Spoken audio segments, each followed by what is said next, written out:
A major event is going to shake the crypto world. It's called the halving, and it happens once roughly every 4 years.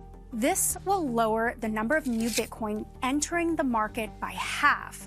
But how does this work and what does it mean for prices? I'm Layla Maiden, and I cover all things investing and money.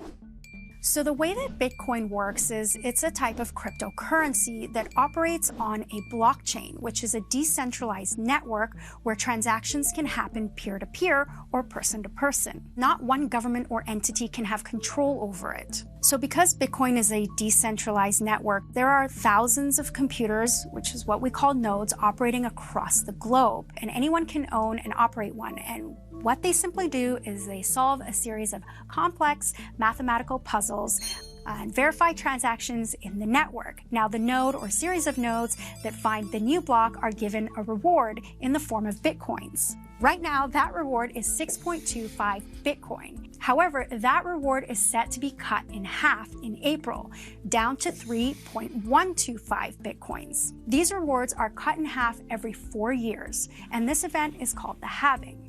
The reason why they're cut in half every 4 years is, well, because we have a limited supply of Bitcoin. There will only ever be 21 million Bitcoin in circulation. Now, I know it sounds like we might be almost towards the end since we've already mined more than 19 million Bitcoin. However, the last Bitcoin is expected to be mined sometime around the year 2140. Previous halving events have impacted prices substantially. In 2017, we saw the price rally by over 1,000%. The same thing happened in 2021.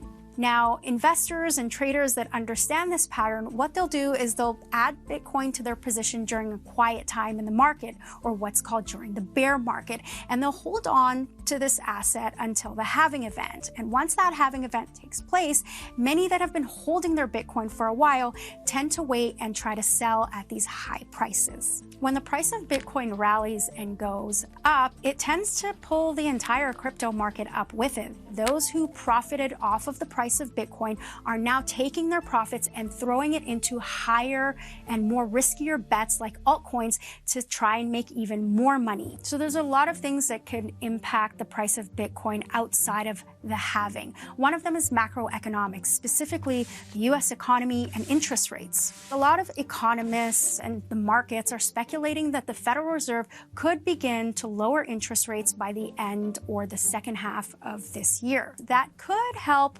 push the price of Bitcoin up. However, it's highly speculative. Earlier this year, in January, the SEC approved a series of Bitcoin ETFs. This has made the asset much more accessible because you don't have to be a crypto expert or a Bitcoin expert to know where to buy Bitcoin. So now it's more accessible. What does this mean? Well, there's more demand for it. Even though we have historical data about how Bitcoin's price could move based on certain events, past performance never guarantees future results. The cons of this asset is, well, it's highly volatile in price.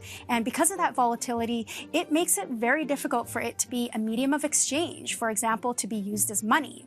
It also makes it a little scary to hold it as an investor. How price may move for Bitcoin in the future still remains unknown. We can say Bitcoin is in price discovery mode right now.